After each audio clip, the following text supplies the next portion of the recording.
Barack Obama has come out with a statement. This was his baby. He led the effort on this, and obviously not too pleased that it has not come to pass with his successor.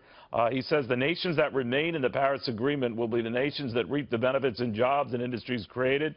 Going on here, he says, I believe the United States of America should be at the front of the pack, but even in the absence of American leadership, even as this administration joins a small handful of nations that reject the future, I'm confident that our states, cities, and businesses will step up and do even more to lead the way. Our former ambassador to the United Nations, John Bolton, on that. Obviously, he's not happy about it. We're already hearing from some of those nations that have signed on to it, nearly 200 of them, that they're not happy with it. But this was pretty well telegraphed. What do you think? Well, I think it was an excellent decision. Look, the Paris Accord is a self-licking ice cream cone. Its purpose is to exist. In the short term, it really would have had next to no effect. The danger was in the longer term. In the short term, it's a bunch of national programs that you could have devised any way you wanted. The overall effect on climate by any reputable scientific analysis is zero. And countries like India and China basically said, our program for reducing carbon emissions will begin in 2030. So the near-term effect was remote. Why would anybody agree to something like that?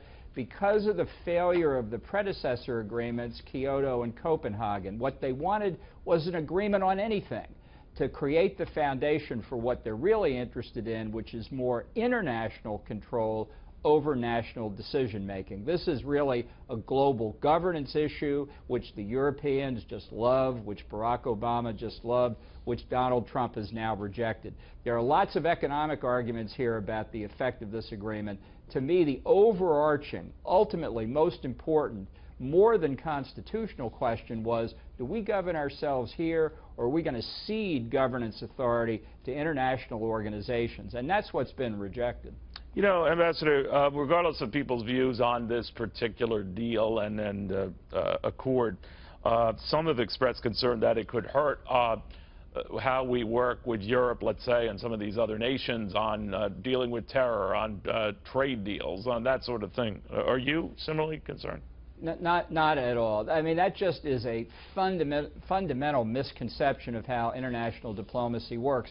We've heard these arguments before. In the Bush administration, my first job was to get us out of the 1972 anti-ballistic missile treaty.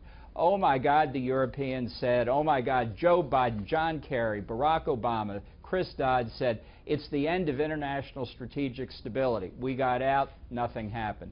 We got out of the statute creating the International Criminal Court. Nothing happened. And nothing will happen here either, other than people will recognize we're not going to engage in this kind of blue smoke and mirrors in order to get to more international control. I think it will cause people to say, if they're serious about this, if they want to really make a difference, then they're going to have to enter into serious negotiations.